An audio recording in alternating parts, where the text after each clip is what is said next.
The winter wind howled across the Montana wilderness, 1898, cruel and unforgiving as it cut through Emma Carter's threadbare shawl. Her hands, chapped and trembling, clutched a steaming pot of soup, the last of her provisions. The silhouette of a man slumped against her barn door was barely visible through the blinding snow. Little did she know that this stranger would soon say words that would change her life forever. "You'll never have to work again." Before we jump back in, tell us where you're tuning in from. And if this story touches you, make sure you're subscribed, because tomorrow, I've saved something extra special for you. Emma hesitated at her own cabin door, the wind tearing at her skirts and threatening to extinguish the lantern that provided her only light in the gathering darkness. 6 months since her father's passing had left her alone on this remote homestead. 6 months of struggling to maintain the small horse farm that had been his dream. The fever had taken Samuel Carter quickly, leaving his only daughter with nothing but a failing farm, mounting debts, and memories of better days. Emma had managed thus far through sheer determination, but as winter descended on the valley with unusual ferocity, even her iron will began to falter. She had spotted the stranger from her kitchen window an hour earlier, a dark shape collapsing near her barn during the worst of the blizzard. Any decent person would offer help, her father would have said. But Emma wasn't naive. A woman alone had to be cautious. "Hello?" she called, approaching the figure with her lantern held high. "Sir, are you alive?" The man stirred, lifting his head with obvious effort. His face was partially obscured by a frost-crested beard and a wide-brimmed hat pulled low, but she could see he was younger than she'd expected, perhaps 30, with eyes that remained alert despite his obvious exhaustion. "Ma'am," he managed, his voice a rasp against the howling wind. "Apologize for trespassing. Horse threw me. Few miles back. Thought I might make it to town." Blood had frozen along a gash on his forehead, and his right arm was clutched awkwardly against his side. The man attempted to rise, then fell back with a muffled groan. "Town's 15 miles west," Emma said, making a quick decision. "You'd never make it in this storm. Can you walk?" He nodded grimly, struggling to his feet. Emma set down her soup pot and lantern to offer her shoulder, surprised by the weight of him as he leaned against her. Together they staggered the short distance to her cabin door. "I've only soup and cornbread," she said as they crossed the threshold into blessed warmth. "But you're welcome to it." The cabin was small but meticulously maintained.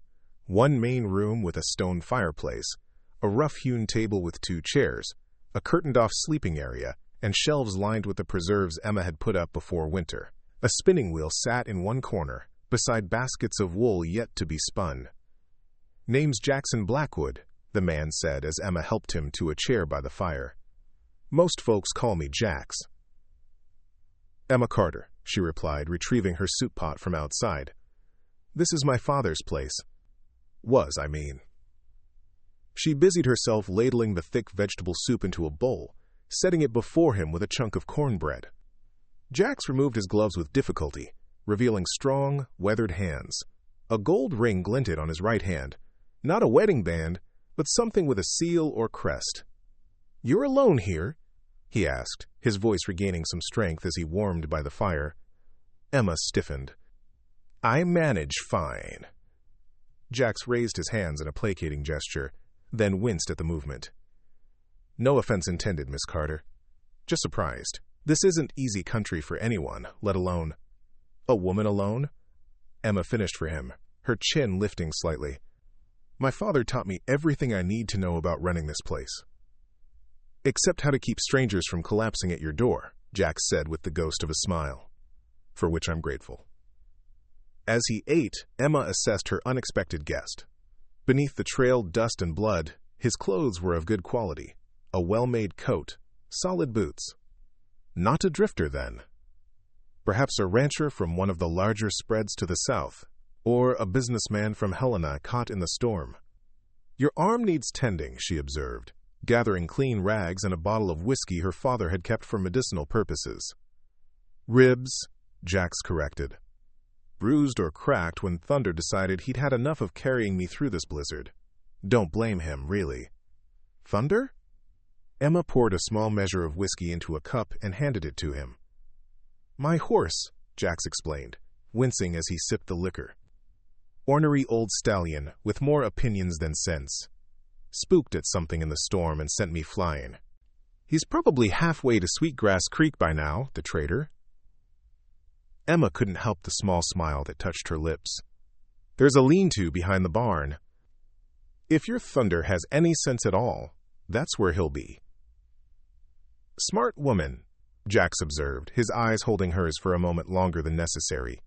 Emma turned away, uncomfortable with the scrutiny. Let me see your head wound. Preparing and narrating this story took us a lot of time, so if you are enjoying it, subscribe to our channel. It means a lot to us. Now, back to the story. She worked in silence, cleaning the gash with whiskey-soaked cloth. Jax bore the sting without complaint, though his jaw tightened beneath his beard. The wound wasn't as bad as the blood had made it appear. Head wounds always bled dramatically, her father had taught her. You've done this before, Jax noted as she applied a salve of her own making. Living 15 miles from town means learning to doctor yourself, Emma replied. My mother kept a book of remedies. I've added to it over the years. Your mother? Died when I was 12. Pneumonia. Jax nodded solemnly. I lost mine young too. Father raised me and my brothers alone. With his immediate needs addressed, Emma retrieved a woolen blanket from her small chest, one she'd woven herself from the wool of her own sheep. You should rest. You can take my father's bed for tonight. Jax shook his head. The floor by the fire is fine, Miss Carter. I won't displace you from your home any more than I already have. Emma wanted to argue, but recognized the pride in his posture. She'd seen it often enough in her father's bearing during the hard years. Instead, she simply handed him the blanket and several quilts. Suit yourself, Mr. Blackwood, but I warn you, that floor gets mighty cold by morning, no matter how close to the hearth you sleep. As she turned to bank the fire for the night, Jax caught her hand. The unexpected contact sent a jolt through Emma that had nothing to do with the bitter cold outside. Thank you, he said simply. Not everyone would have opened their door tonight. Emma gently withdrew her hand. Get some rest, Mr. Blackwood. Storm might break by morning. But the storm didn't break. Emma woke to find the snow piled halfway up her windows, the world outside transformed into an endless expanse of white. The wind still howled, though with less ferocity than the previous night. She found Jax already awake, stoking the fire with fresh logs from her diminishing woodpile. He moved stiffly, favoring his injured side, but seemed stronger than the night before. Hope you don't mind, he said, nodding toward the flames. Figured you might appreciate waking to warmth. Thank you, Emma replied, surprised by the thoughtfulness. She tied her hair back with a ribbon and reached for her shawl. I need to check the animals. I'll come with you, Jax offered, already reaching for his coat. Your ribs will hurt whether I'm sitting by this fire or helping you with chores, he finished with a wry smile. And I've never been one for sitting idle while there's work to be done. Outside, the snow continued to fall, though more gently now. Emma led the way to the small barn where she kept 2 milk cows, 4 sheep, and her father's old plow horse, Samson. To her surprise, a 5th horse occupied one of the stalls, a magnificent black stallion with a white blaze down his face. Thunder, Jax confirmed with obvious relief. Smarter than I give him credit for. The horse nickered at his master's voice, tossing his head as if to say he'd never been concerned in the slightest. He found shelter here after throwing you? Emma asked, beginning to milk the first cow. Jax nodded, running a hand along Thunder's neck. Must have. Though how he managed to get into a closed barn. He examined the door. Ah, loose board here. He probably pushed his way through. Clever animal, Emma remarked. Too clever by half, Jax agreed. But his tone was affectionate. Working together, they completed the morning chores in half the usual time, despite Jax's injury. Emma was impressed by his efficiency and knowledge of farm work. He moved with the confident ease of someone who had grown up around animals and understood their needs. Back in the cabin, Emma prepared a simple breakfast of oatmeal, and the last of her preserved summer berries. They ate in companionable silence, the howling wind making conversation difficult. "Storm's not letting up," Jax observed finally, glancing toward the frosted windows. "I should probably impose on your hospitality another day, if you'll allow it." Emma hesitated. Having a stranger in her home, especially a man, went against every rule of propriety. But turning him out in such weather would be tantamount to murder. "You're welcome to stay until the storm passes," she said finally. "But I must warn you, my provisions are limited. I wasn't expecting to feed two through a blizzard." Jax's expression grew serious. "How limited?" Emma sighed, abandoning pride for honesty. "A week's worth of flour, some beans, preserves. Milk from the cows, of course. I was planning to travel to town for supplies before the storm hit." "May I?"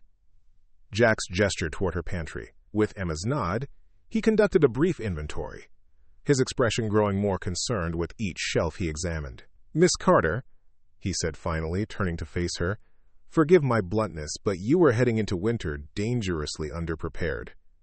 Emma's cheeks flushed with embarrassment and defensiveness. "I would have managed." "Perhaps," Jax acknowledged. "But at what cost? You're thin as a rail already." "The harvest was poor," Emma admitted reluctantly. "And what little I had to sell didn't bring much at market. The bank's been pressuring me about the mortgage. Feed for the animals had to come first." Understanding dawned in Jax's eyes. "So you've been shorting yourself to keep the farm going?" Emma looked away, unwilling to acknowledge the truth of his words.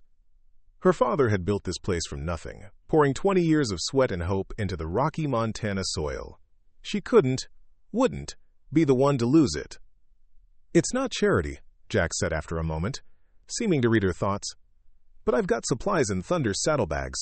Jerky, coffee, some hardtack. Not much, but enough to stretch what you have." "I couldn't. Consider it payment for shelter and tending my wounds," he interrupted. "My pride's not worth either of us going hungry." The day passed slowly. Confined as they were by the relentless storm, Emma spun wool by the fire while Jax repaired a broken chair he'd noticed in the corner. They talked little, but the silence between them grew comfortable rather than strained. By evening, Emma found herself sneaking glances at her unexpected guest. There was something about Jackson Blackwood that didn't quite fit the image of a simple cowhand or rancher. His speech was educated, his manners refined despite his rugged appearance. The gold ring on his hand caught the firelight occasionally, drawing her curious gaze. "Family crest," Jax explained, catching her looking. He twisted the ring off his finger and handed it to her. "Blackwood cattle operations, started by my grandfather in Texas, expanded north by my father." Emma examined the ring, noting the intricate engraving of a tree silhouetted against what appeared to be a setting sun. "It's beautiful workmanship. 3 generations of Blackwood men have worn one like it," Jax said, accepting it back. "My brothers and I received ours when we turned 21. "You have brothers?" "2. Matthew runs the Texas holdings. Luke manages our interests in Wyoming." His expression clouded slightly. "I was supposed to meet Luke in Helena 3 days ago. He'll be wondering what happened to me."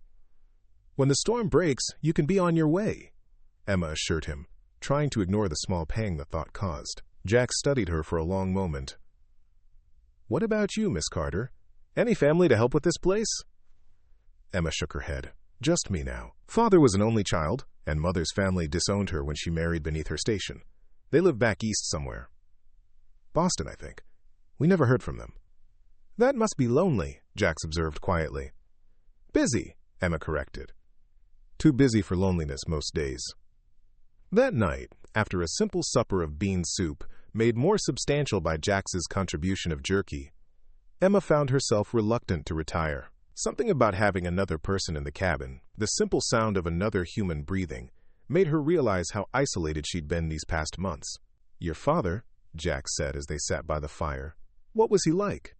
Emma smiled, the memory warming her more than the flames. "Stubborn, determined. He came west with nothing but dreams, and the clothes on his back," said Montana called to his soul. She traced a pattern on her skirt.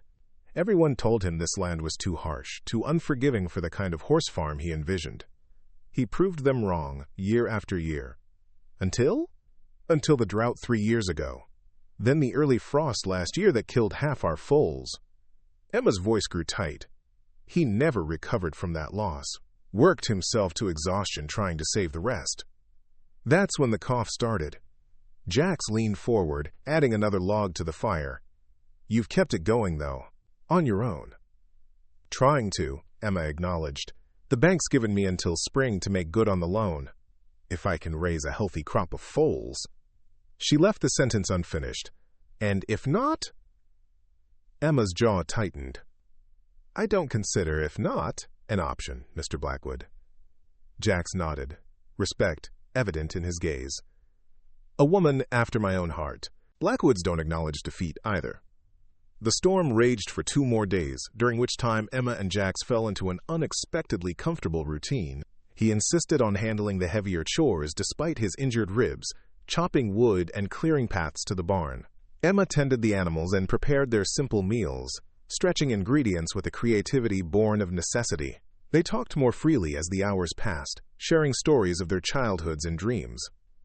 Emma learned that Jax had studied at Harvard before returning west to join the family business. He discovered her secret passion for painting, evident in the small watercolors tucked away in her father's old desk. You have real talent, he told her, examining a landscape of the valley in summer. Have you ever thought of selling these? Emma shook her head. Just a hobby. Father encouraged it. Said mother used to paint too. On the morning of the 4th day, they woke to silence. The wind had stopped its howling, and weak winter sunlight filtered through the frosted windows.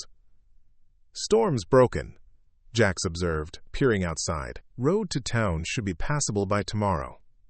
Emma nodded, ignoring the hollow feeling in her chest. Then you can be on your way to Helena. Your brother must be worried. Emma, Jax said, using her given name for the first time. I've been thinking. Something in his tone made her look up from the breakfast she was preparing.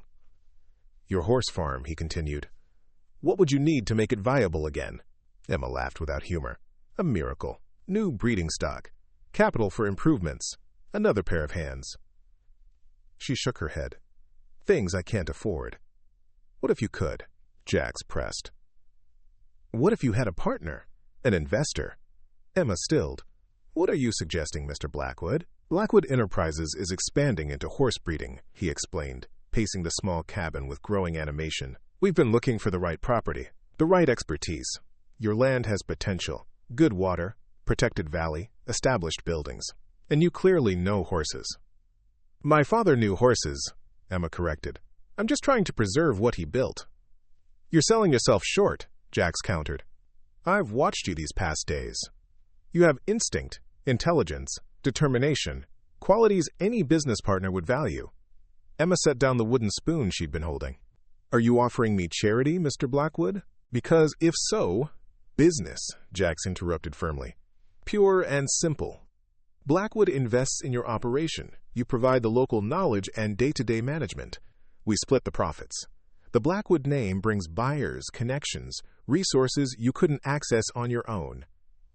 Emma's mind raced. Such an arrangement could save the farm, honor her father's legacy. But at what cost? And what would your role be in this partnership? She asked cautiously. Financial backing initially. Consulting on expansion. Marketing the bloodlines once we establish them. Jax's eyes held hers. I'd visit quarterly to assess progress, but day-to-day decisions would be yours. Why? Emma asked bluntly. Why would you offer this to a stranger? Jax's expression softened. You're hardly a stranger anymore, Emma. 4 days in a blizzard reveals character pretty clearly. He hesitated. And perhaps I see something of myself in you. The determination to honor family legacy, to build something lasting. Emma turned away, overwhelmed by the possibility he presented. I need to think. Of course, Jax agreed easily. But Emma, she looked back at him. You'll never have to work yourself to exhaustion again. Never wonder where your next meal is coming from. That's what partnership means. That afternoon, Emma walked alone to her father's grave, a simple marker on a rise overlooking the valley. The snow crunched beneath her boots, the air crystal clear after the storm. "What would you do, Father?" she whispered, brushing snow from the wooden cross. "Trust a stranger who appeared from nowhere? Or lose everything you built?" No answer came except the distant cry of a hawk circling above the white-blanketed valley. Emma stood there until her toes grew numb, weighing options, consequences, possibilities. When she returned to the cabin, Jax was outside checking Thunder's tack, preparing for departure the following day. "I've made my decision," Emma announced, her breath fogging in the cold air. Jax straightened, his expression carefully neutral. "And?" "I'll accept your partnership offer," she said firmly. "But I want everything in writing. Clear terms. My name remains on the deed." A slow smile spread across Jax's face. "I wouldn't have expected anything less." He extended his hand. "Partners, then." Emma hesitated only briefly before grasping his offered hand. His palm was warm against hers, the grip firm, and somehow reassuring. "Partners," she agreed. That evening, as snow clouds gathered again on the horizon, they sat at Emma's small table drafting the basics of their agreement by lamplight. Jax's Harvard education proved useful, as he outlined terms that protected both their interests. "We should celebrate," he announced when they'd finished, producing a small flask from his coat pocket. "I was saving this for when I reached Helena, but this seems more momentous." He poured a small measure of amber liquid into their cups. "To new beginnings," he proposed, raising his cup. "To honoring the past while building the future," Emma countered.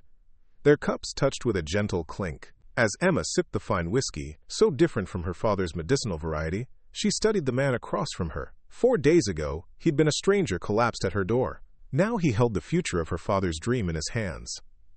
"What are you thinking?" Jax asked, noticing her scrutiny.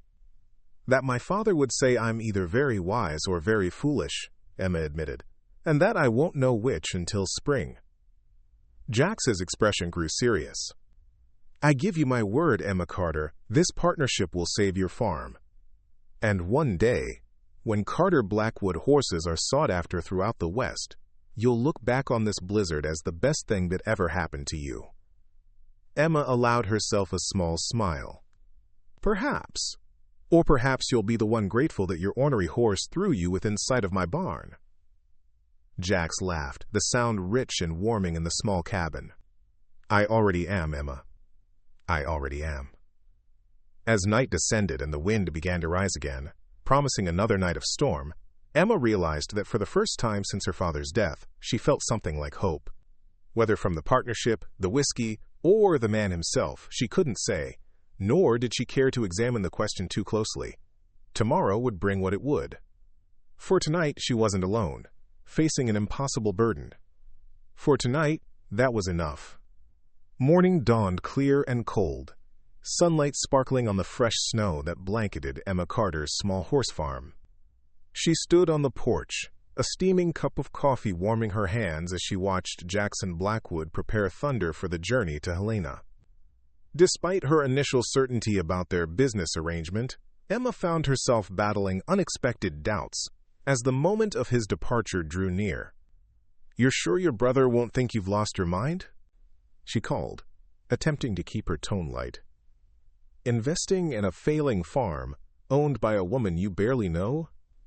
Jack secured the last of his saddlebags and turned to face her, his breath clouding in the frigid air. "Luke trusts my judgment, and once he sees this valley, he'll understand why I believe in its potential." His expression softened. "Besides, I'll be back in 2 weeks with the paperwork and initial funds. Hardly enough time for you to forget our arrangement." Emma nodded, trying to ignore the flutter of anticipation his promised return caused. This was business, she reminded herself sternly. Nothing more. "I've packed some provisions," she said, nodding toward a small bundle tied to Thunder's saddle. "It's not much, but it should see you to the next settlement." "Sharing what little you have," Jax observed quietly. "That says more about your character than 100 conversations could." Emma felt her cheeks warm despite the cold. Just common decency, Mr. Blackwood. Back to Mr. Blackwood, is it? His eyes crinkled at the corners. After all we've shared these past days, propriety seems advisable now that you're leaving, Emma replied, though her tone held no real admonishment. Especially given our new business relationship. Jax mounted Thunder with fluid grace that belied his still tender ribs. Looking down at her from the saddle, he suddenly appeared more imposing, every inch the successful businessman she'd glimpsed beneath the rugged exterior. 2 weeks, he promised again. Will you be all right until then? Emma straightened her shoulders. I managed for 6 months before you arrived, Mr. Blackwood. I expect I can survive a fortnight more. Jax tipped his hat, a smile playing at the edges of his mouth. Never doubted it for a moment, Miss Carter. He gathered the reins. Until then. Emma watched as he guided Thunder down the snowy path toward the main road, his broad shoulders silhouetted against the morning sun. Only when he disappeared around the bend did she allow her composed expression to falter. 2 weeks, she whispered to herself, like a talisman against the loneliness that already threatened to engulf her. Just 2 weeks. The days that followed passed with agonizing slowness. Emma threw herself into preparations for Jax's return, determined to demonstrate her commitment to their partnership. She cleared the small office adjacent to the cabin that had once been her father's domain, organizing his scattered papers and creating space for the business arrangements to come. In the evenings, she pored over her father's breeding journals, refreshing her memory on bloodlines and training techniques. If Blackwood Enterprises was to invest in quality breeding stock, she needed to be prepared to advise on selections that would complement the few mares she had managed to keep. A week after Jax's departure, Emma rode Samson into town for supplies. Sweetwater was little more than a collection of weathered buildings strung along a rutted main street: general store, saloon, blacksmith, church, and the territorial bank that held the mortgage on her father's land. Miss Carter, Mr. Hollister, the bank manager, intercepted her as she tied Samson outside the general store. I was beginning to think you were avoiding us. Not at all, Mr. Hollister, Emma replied with forced politeness. Just busy with the farm. Hollister's thin lips twisted into what might have been intended as a sympathetic smile. Yes, well, about that. The board has been discussing your situation, and I'm afraid. My situation remains unchanged, Emma interrupted, unwilling to hear whatever new pressure the bank intended to apply. As agreed, you'll have your payment by spring. That was before the hard winter set in, Hollister countered.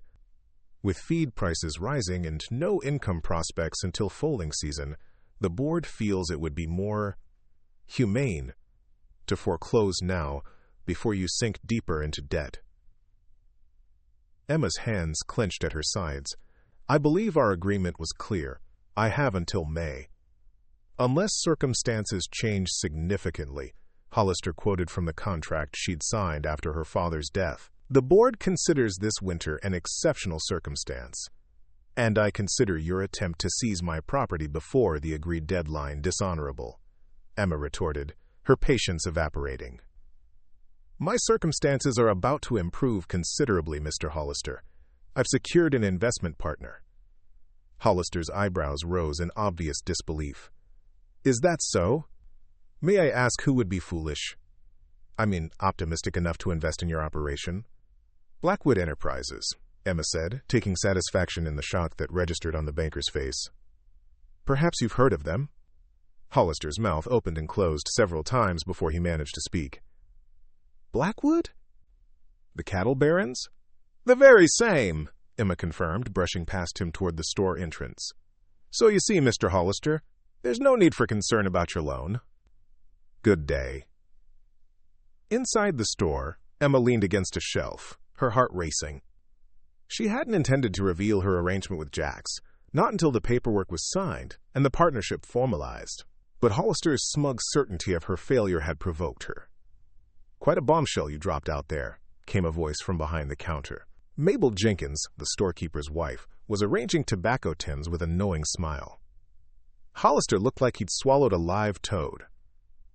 Emma sighed. News travels fast. Only at the speed of sound, Mabel agreed cheerfully. So, Blackwood Enterprises? That's not nothing, Emma. How on earth did you manage that connection? Unwilling to explain that her connection had begun with a half-frozen stranger at her door, Emma simply shrugged.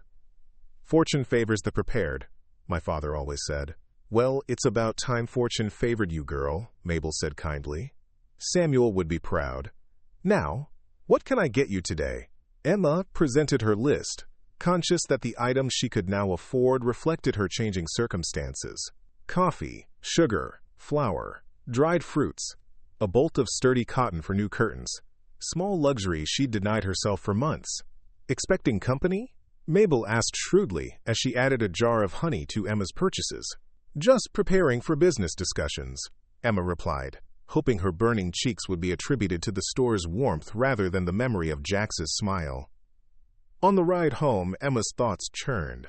She'd staked everything on Jax's return. If he failed to appear, if the partnership fell through, she'd be worse than before. Her credibility with the bank destroyed, her last chance at saving her father's legacy gone. He'll come, she told Samson as they plodded through the snow. He gave his word. The old horse flicked an ear back at her voice but offered no opinion on the trustworthiness of Jackson Blackwood. 2 weeks to the day after his departure, Emma woke at dawn and found herself unusually concerned with her appearance. She washed her hair and pinned it more carefully than usual, selected her best dress, a serviceable blue wool that her father had insisted she buy for church the previous Christmas, and even added a touch of color to her cheeks with the rose petal salve her mother had taught her to make. This is business, she reminded her reflection in the small mirror above her washstand. Nothing more. But as the morning stretched toward afternoon with no sign of Jax, Emma's anxiety grew. She busied herself with chores, checking on the pregnant mares, splitting kindling for the evening fire, anything to keep her hands occupied and her mind from spiraling into darker possibilities. By sunset, she'd abandoned pretense and taken to pacing the porch, straining to hear hoofbeats over the rising evening wind. When darkness fell completely, Emma was forced to acknowledge that Jax wasn't coming, at least not today. Delayed by weather, she told herself as she prepared a solitary supper. Or business in Helena, he'll come tomorrow. But tomorrow came and went with no sign of Jax, as did the day after. On the fourth day, Emma rode to town to inquire if there had been any messages for her. None had arrived. A week past the appointed day, Emma was in the barn, aggressively mucking out stalls as if the physical labor could purge her disappointment, when she heard the unmistakable sound of approaching riders. Multiple horses, moving at a steady pace. She emerged from the barn, pitchfork still in hand, to see 3 riders approaching. Her heart leapt when she recognized Jax in the lead, then stuttered when she noted the 2 men flanking him. One, clearly related to Jax with the same strong features and confident bearing, must be his brother Luke. The other was a stranger, older and more formally dressed despite the rigors of travel. "Emma!" Jax called, raising a hand in greeting as they drew near. His smile was warm, seemingly unaware of his delayed arrival. "Apologies for our tardiness. Business in Helena took longer than expected." Emma set aside the pitchfork and straightened her work apron, acutely conscious of her disheveled appearance. "Mr. Blackwood," she acknowledged, her tone cooler than she'd intended. "I was beginning to think you'd reconsidered our arrangement." A flash of understanding crossed Jax's face. He dismounted quickly and approached her, speaking low enough that his companions couldn't hear. "I should have sent word. I'm sorry for causing you concern." The simple apology, delivered with evident sincerity, melted much of Emma's resentment. "You're here now," she conceded. "With company, I see." Jax turned to gesture toward the other men, who had also dismounted. "My brother, Luke Blackwood, and our family lawyer, Harold Simmons. They insisted on accompanying me once I explained our proposed partnership." Emma extended her hand to each man in turn, noting Luke's assessing gaze and the lawyer's barely concealed surprise at finding a young woman alone on such a remote property. "Miss Carter," Luke said, his handshake firm, "my brother spoke highly of your operation's potential. I'm eager to see it for myself. And I'm eager to ensure all parties are properly protected in this venture," added Simmons, whose handshake was considerably less enthusiastic. "Of course," Emma replied evenly. "Please, come inside. You must be tired after your journey." The small cabin seemed to shrink with the addition of 3 tall men. Emma busied herself preparing coffee, grateful that she'd restocked her pantry during her trip to town. "This is quite Rustic, observed Simmons, glancing around at the humble furnishings. Practical, corrected Jax before Emma could respond. And well-maintained despite limited resources. Miss Carter has managed this property single-handedly since her father's passing. Emma shot him a grateful look as she set mugs of steaming coffee before each man. My father built this cabin himself when he claimed the land 20 years ago. It served its purpose well. The land itself is what matters, Luke interjected, his gaze sharp but not unkind. Jax tells me you have good water rights and protected grazing. The valley holds moisture better than most in the region, Emma confirmed. And the surrounding ridges shelter us from the worst storms. My father chose this location carefully. Smart man, Luke acknowledged. What about your breeding stock? Jax mentioned you've maintained a few quality mares despite your financial challenges. Emma's spine stiffened at the implied criticism. 4 mares from my father's original bloodlines. 3 are with foal, due in early spring. May we see them? Luke asked, already rising from his chair. Of course. The inspection of the property that followed was both thorough and, to Emma's surprise, genuinely respectful. Luke proved knowledgeable about horses, asking pertinent questions about bloodlines and training methods. Simmons took copious notes, occasionally consulting a small book of property values he carried in his coat pocket. Jax remained largely silent, allowing his brother to lead the assessment. But Emma often felt his eyes on her as she answered Luke's questions or demonstrated the special care she took with the pregnant mares. The south pasture needs clearing, Luke noted as they surveyed the property from a small rise. And that old breeding barn won't accommodate expansion. Both were on my father's improvement list, Emma admitted. Before the drought. Luke nodded thoughtfully. Good bones, though. Solid foundation.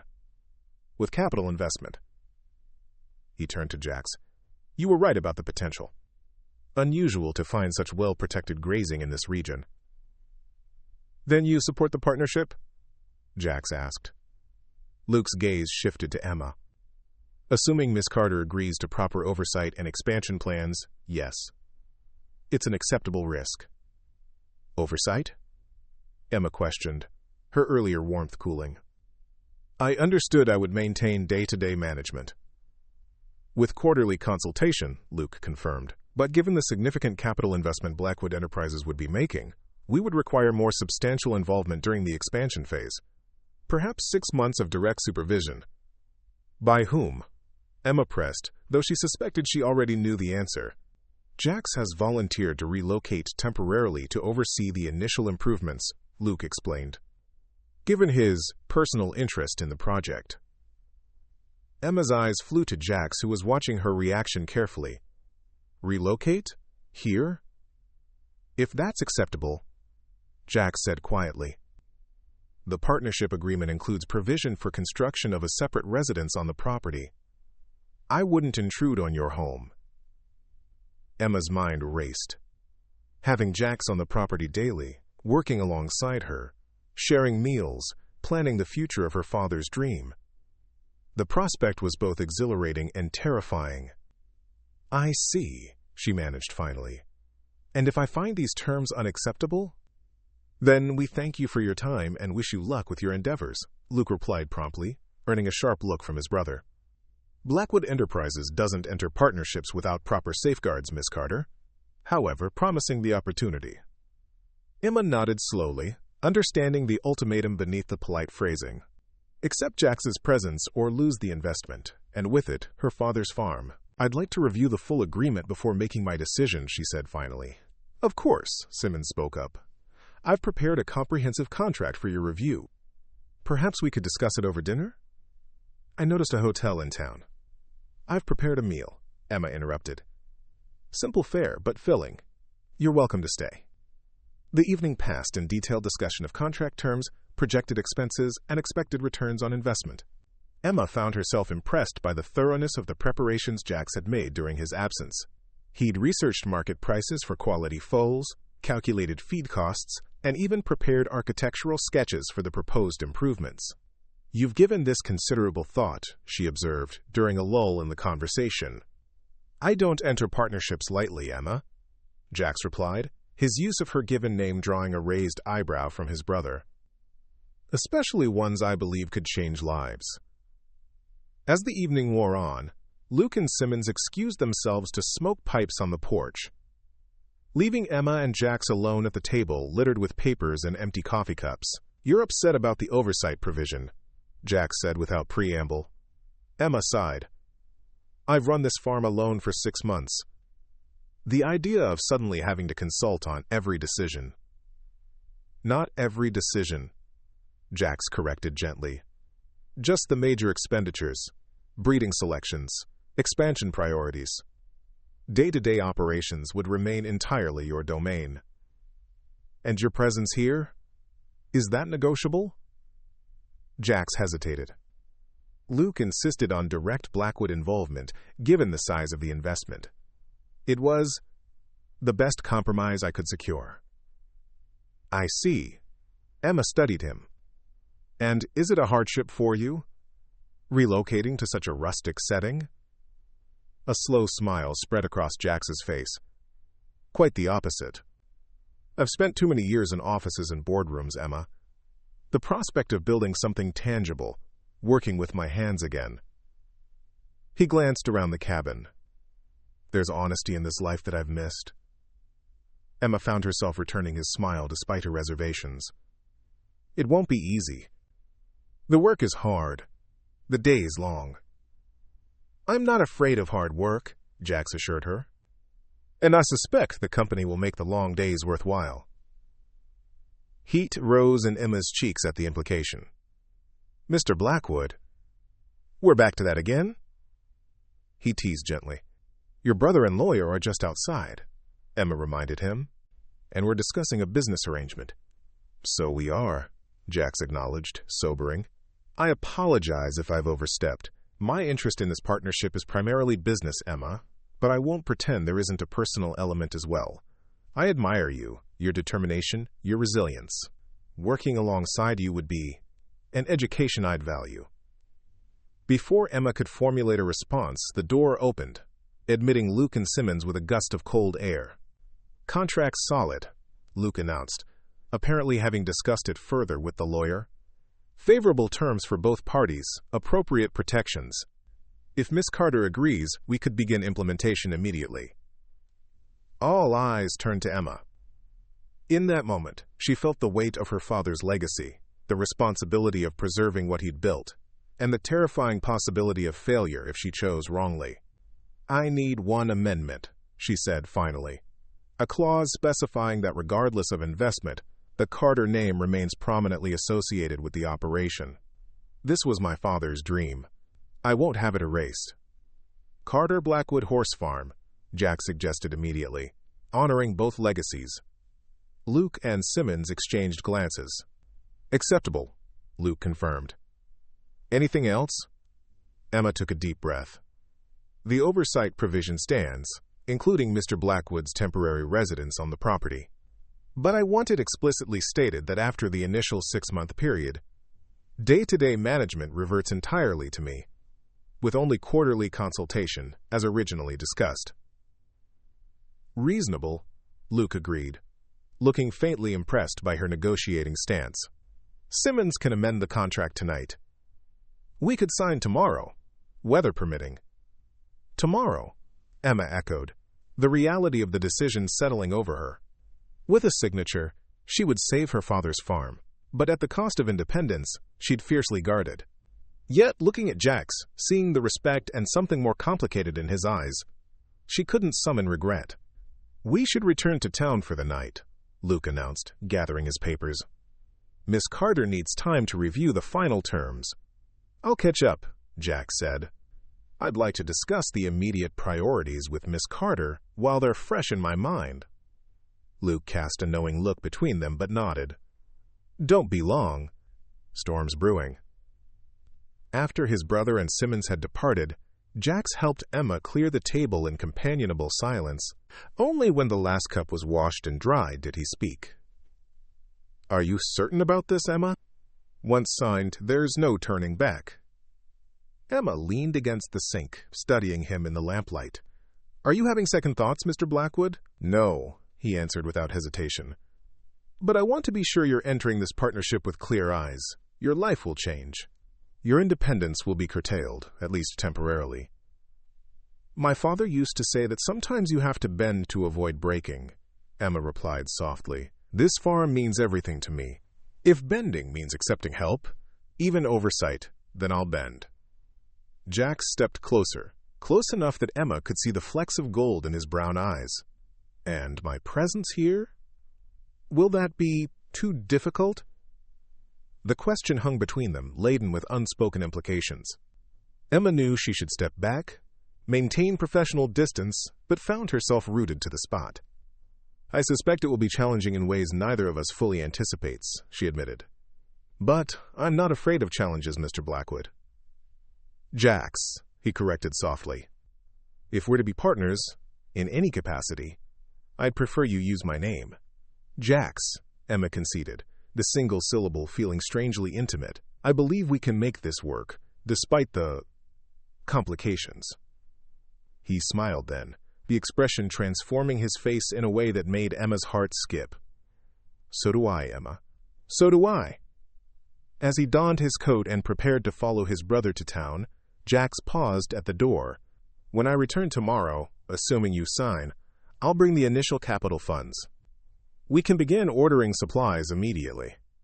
Emma nodded, suddenly overwhelmed by the speed at which her life was changing. "Tomorrow, then." "Tomorrow," Jax confirmed. "The beginning of Carter Blackwood Horse Farm." He hesitated, then added softly, "And perhaps the beginning of something else as well." Before Emma could respond, he was gone, the door closing behind him with a decisive click that seemed to echo the turning point in her life. Alone in the suddenly quiet cabin, Emma moved to the window, watching Jax's figure recede into the gathering darkness.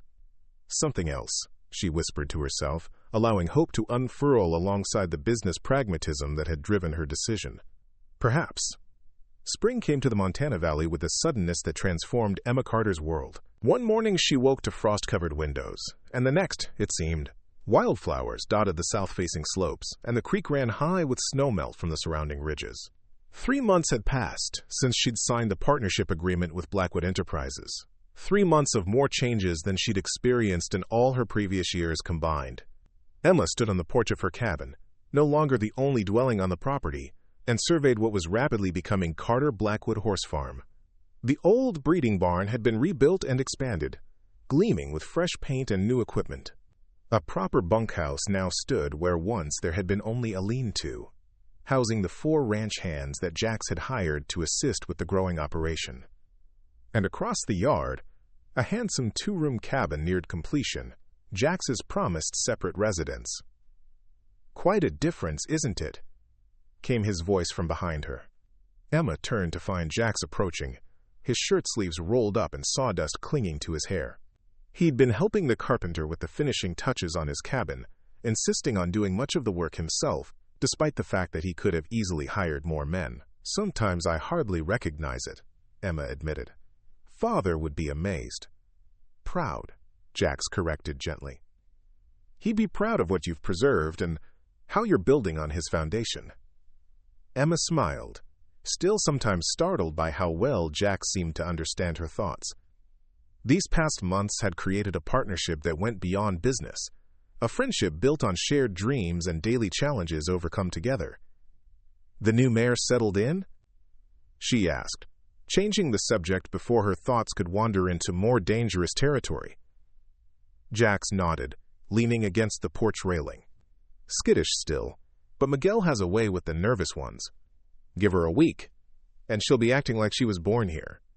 The mare in question was the 7th addition to their breeding stock, a beautiful Palomino, with bloodlines that complemented their existing herd perfectly.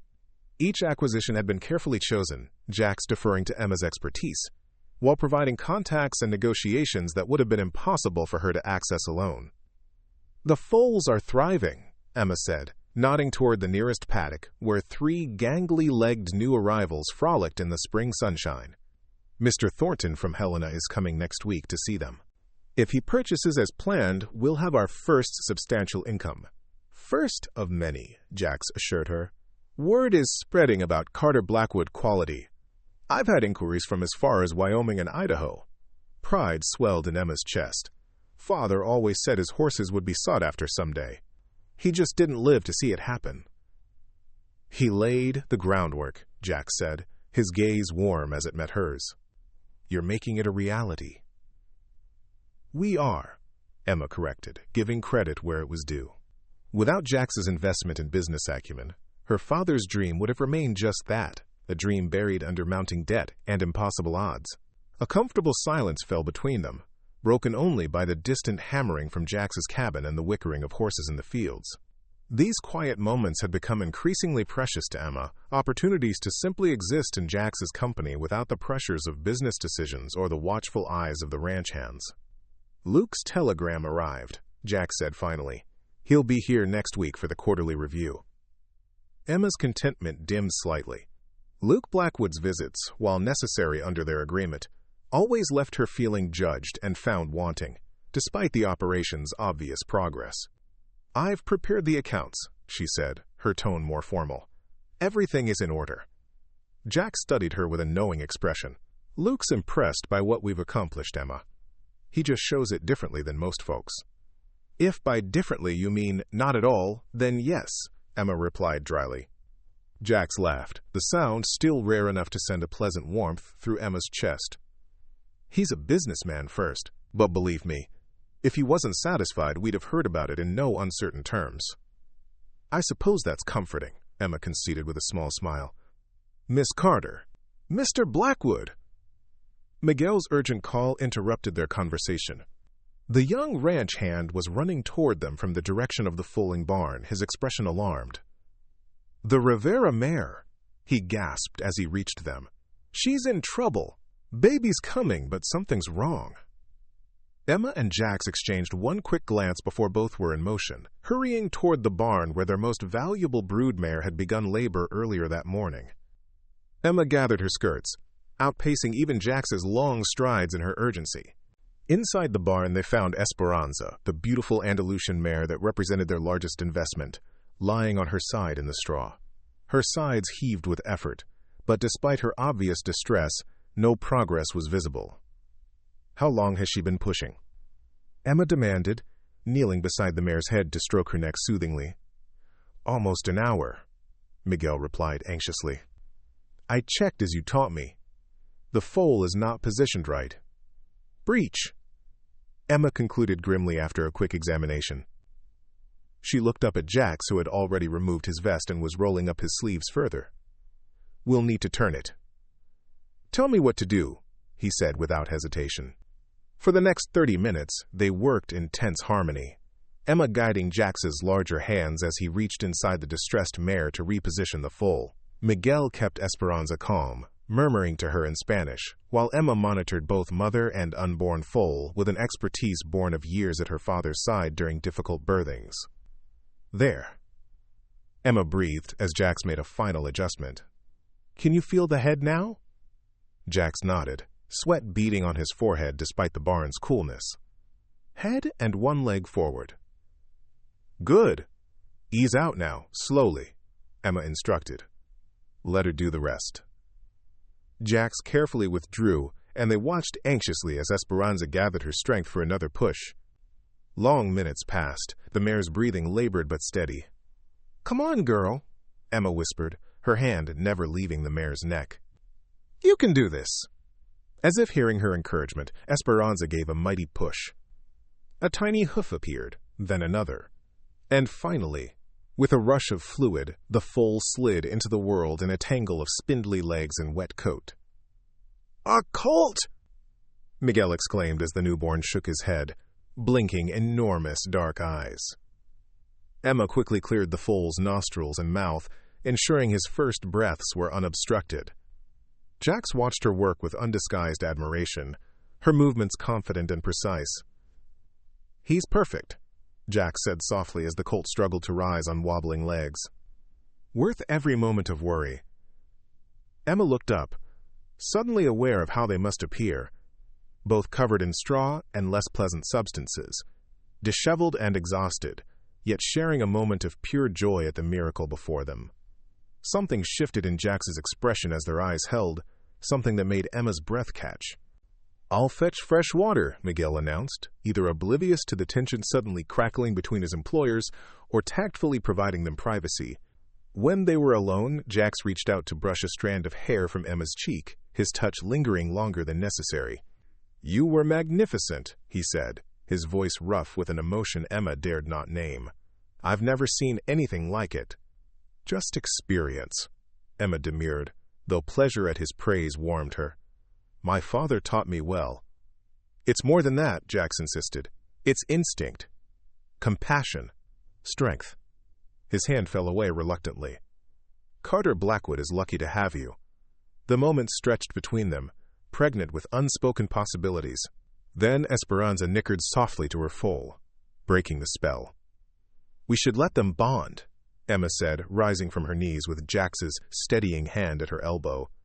"The first hours are critical. I'll have Miguel check on them through the night," Jax agreed, professional concerns reasserting themselves.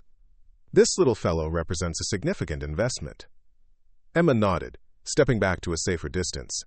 "We should celebrate his arrival." Another successful birth, despite the complications. "Dinner at my cabin once it's finished?" Jax suggested. "A proper meal to mark the occasion. The roof goes on tomorrow, and the stove is already installed." "I'd like that," Emma replied, perhaps too quickly. "As partners, of course. To celebrate our progress." "Of course," Jax echoed, though his smile held a warmth that belied the business-like agreement. "As partners." The evening of Luke Blackwood's arrival brought an unexpected spring storm, rain lashing against the windows of Emma's cabin as the four of them, Emma, Jax, Luke, and Harold Simmons, gathered around her table to review the quarter's progress. The financial ledgers lay open before them, alongside breeding records and correspondence from potential buyers. "Expenses are running 15% above projections," Luke noted, tapping a column of figures with one long finger. "Building costs were higher than anticipated," Jax explained. "Quality lumber is at a premium with the railroad expansion, but we've compensated by doing more of the labor ourselves." "And the revenue projections?" Luke turned his penetrating gaze to Emma. "On target," she replied confidently. "Mr. Thornton has committed to purchasing 2 of the spring foals, and we have serious interest in 3 more. By summer's end, we should see our first real profits." Luke made a non-committal sound, turning to the next page in the ledger. "The operation appears to be progressing satisfactorily," he conceded finally, "though I note the living arrangements remain unconventional." Emma felt heat rise in her cheeks. Though Jax had indeed built his separate cabin as promised, he and Emma still took most meals together, often working late into the evening, planning expansions or reviewing breeding options. Their relationship remained strictly professional, but Emma couldn't deny the growing closeness between them, or the glances and whispers when they visited town together. "My cabin will be fully habitable by week's end," Jax said evenly, seemingly untroubled by his brother's implied criticism. "Miss Carter and I maintain appropriate boundaries while working closely to ensure the success of our shared enterprise." Was Luke's only response, though his expression suggested skepticism. "And the oversight provision? We're approaching the halfway point of the agreed 6 months. Are there concerns about the transition to quarterly consultation?" This question was directed at Jax, but Emma answered before he could speak. "Mr. Blackwood has been an invaluable partner," she said firmly. "His knowledge and connections have accelerated our progress beyond what I could have achieved alone.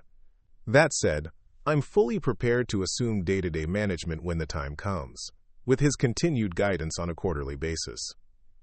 Luke's eyebrows rose slightly at her confident response. "And you, brother, are you equally prepared for this transition?"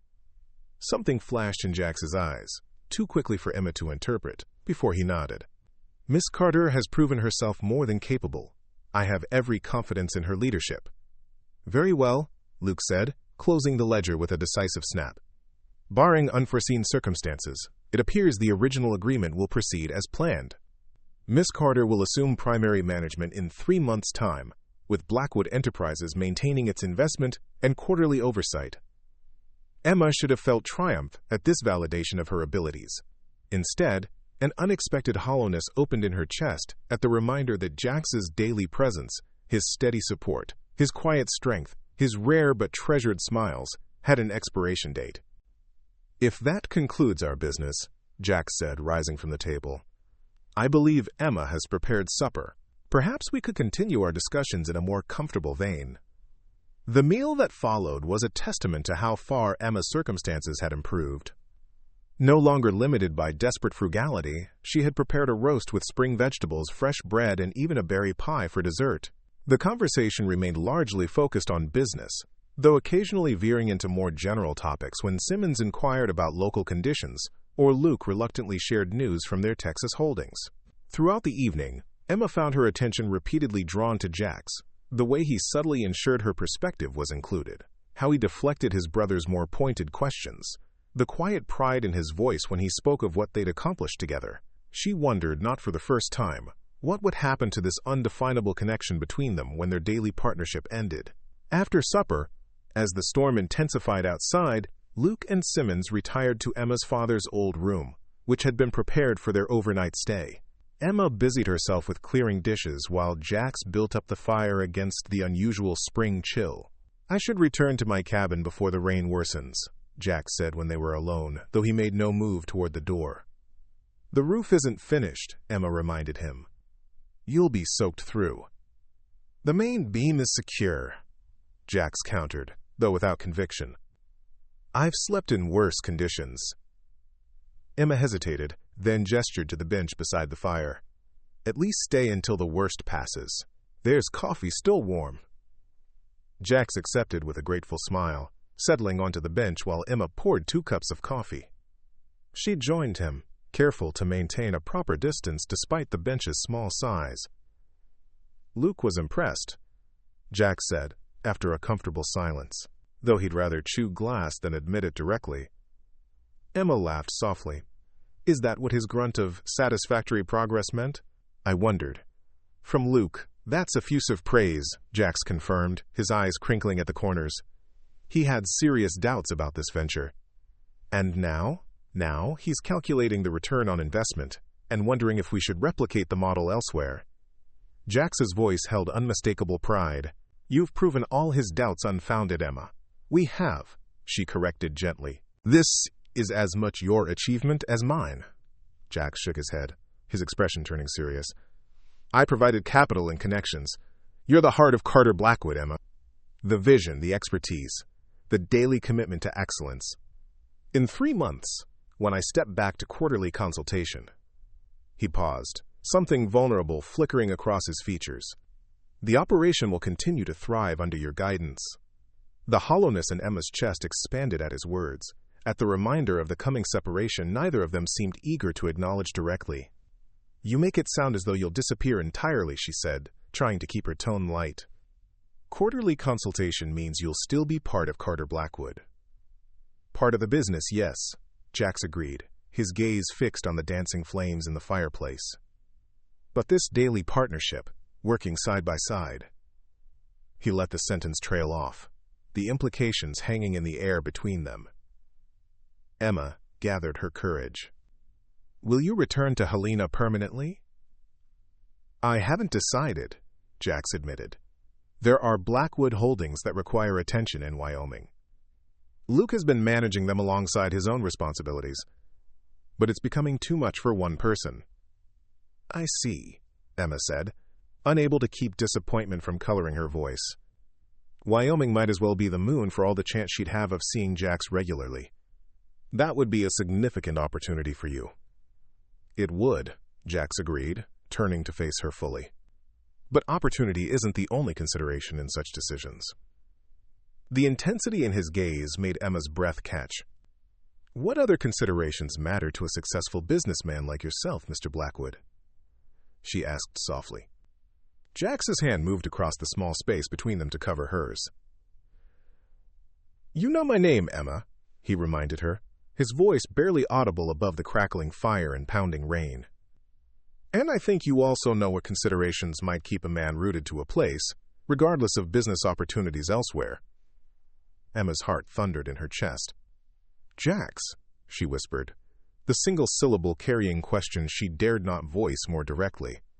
Whatever he might have said in response was lost as a tremendous crack of thunder shook the cabin, followed by a crash from outside. They both started, the intimate moment shattered. "That sounded like it hit nearby," Emma said, rising quickly from the bench. Jax was already moving toward the door. "The new barn!" They rushed outside into the downpour, barely able to see through the sheets of rain. A flash of lightning illuminated the yard, revealing a massive pine tree fallen dangerously close to the foaling barn, where Esperanza and her colt were housed alongside two other new mothers and their foals. "The structure looks intact," Jax shouted over the storm, "but we should check on the horses." "They'll be panicked," Emma nodded, gathering her skirts as they splashed through rapidly forming puddles toward the barn.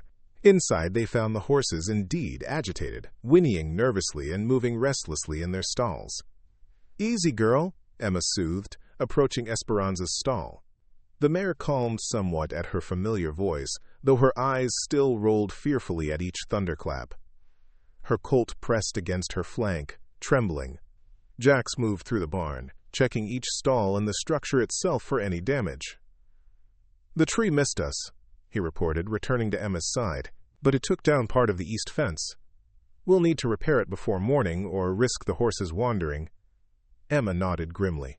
"We should stay with them until the storm passes. They're too frightened to be left alone."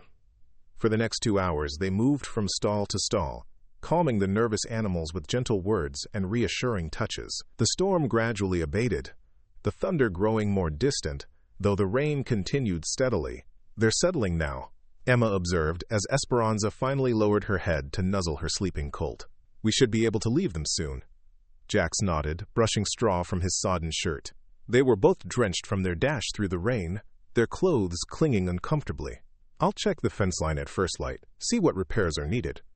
"I'll help," Emma offered. "Miguel and the others can handle the morning feeding."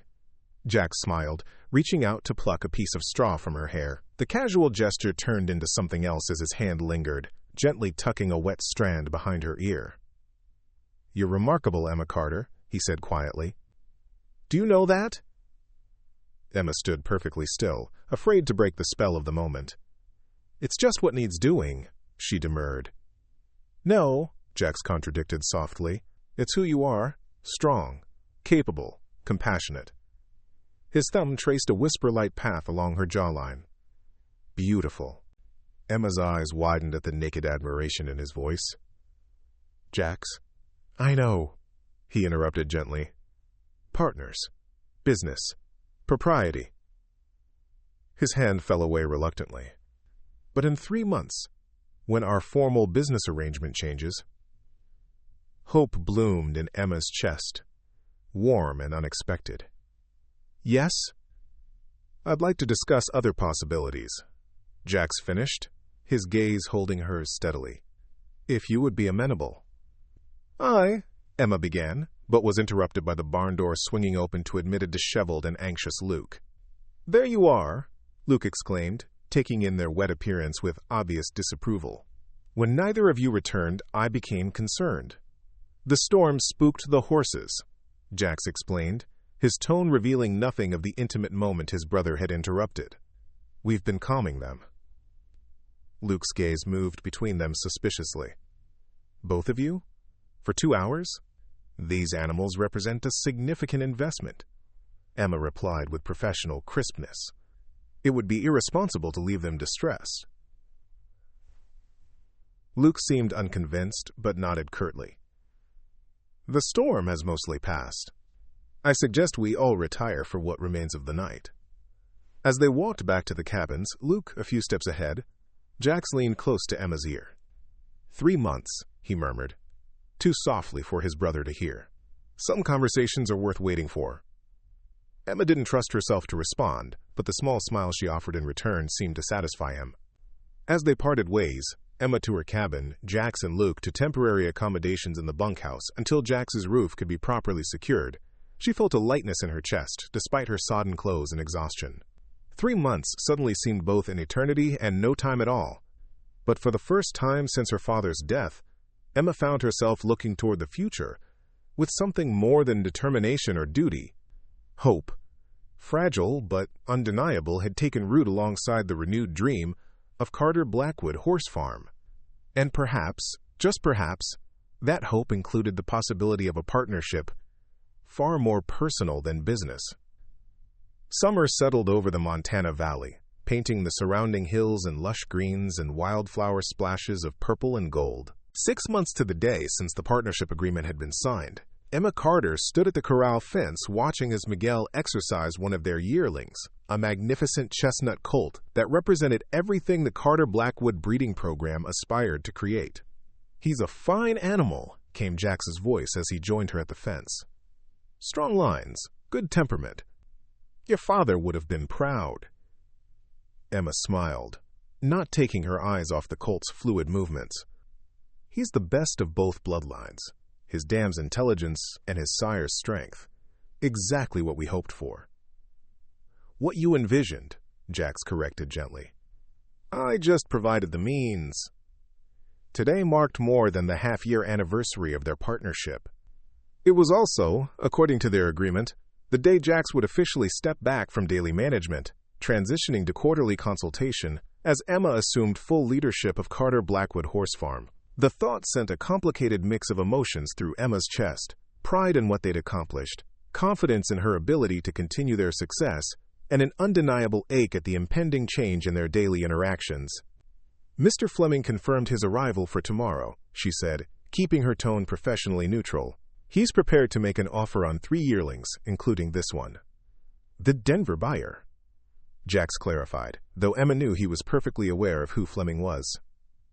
"Good. His operation has an excellent reputation. Our horses will be showcased properly there." "Our first major sale," Emma noted, allowing a touch of pride to enter her voice. "From nearly losing everything to supplying prime stock to one of the most respected breeders in the West. It doesn't seem quite real sometimes." Jax turned to study her profile, his gaze warming as it often did when she wasn't looking directly at him. "You made it real, Emma.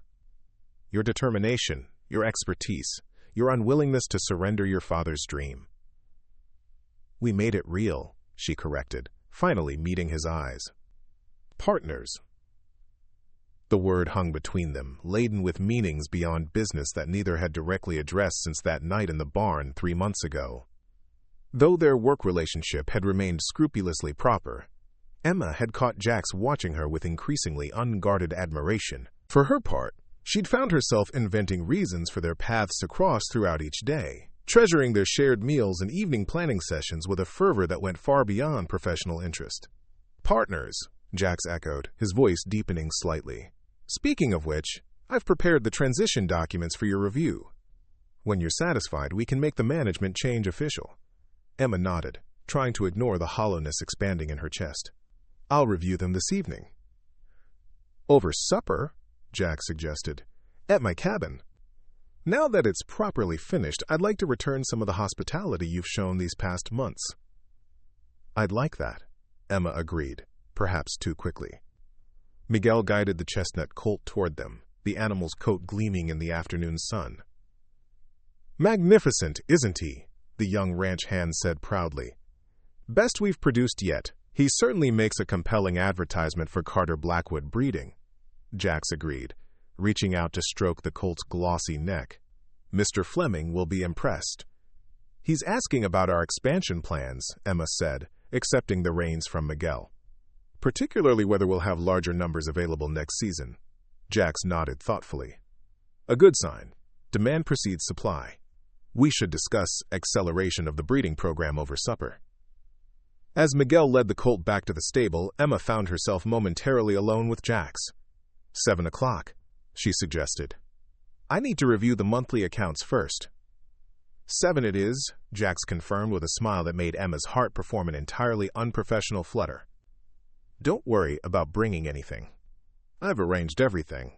As Emma walked back to her cabin, she couldn't help reflecting on how dramatically her life had changed since that snowstorm 6 months ago. The desperate woman who had offered soup and shelter to a stranger had been transformed, not just by the financial security the partnership had brought, but by the confidence that came from building something successful, from being valued for her knowledge and skills, from working alongside someone who saw her as truly equal.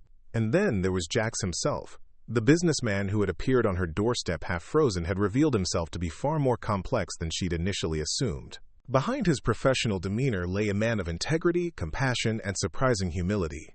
A man who preferred manual labor to boardrooms, who treated every ranch hand with genuine respect, who remembered her father's dream when making business decisions. A man who looked at her in a way no one ever had before. At precisely 7 o'clock, Emma approached Jax's cabin, having changed into her best dress, a new one purchased with her first real profits from the farm. The pale blue cotton was more stylish than anything she'd owned before, though still practical enough for country life. She'd pinned her hair more carefully than usual, and even added a touch of her mother's old rose water to her wrists. Just business, she reminded herself as she raised her hand to knock. Transition documents, professional discussions. But when Jax opened the door, his appreciative gaze suggested anything but business. "Emma," he said warmly, stepping back to welcome her. "You look lovely." "Thank you," she replied, entering the cabin with suddenly heightened awareness of its intimate setting. "Something smells wonderful." The interior of Jax's cabin, though simply furnished, reflected the man himself, practical but with unexpected touches of refinement. Bookshelves lined one wall, filled with volumes on horse breeding, Western agriculture, and, surprisingly, poetry.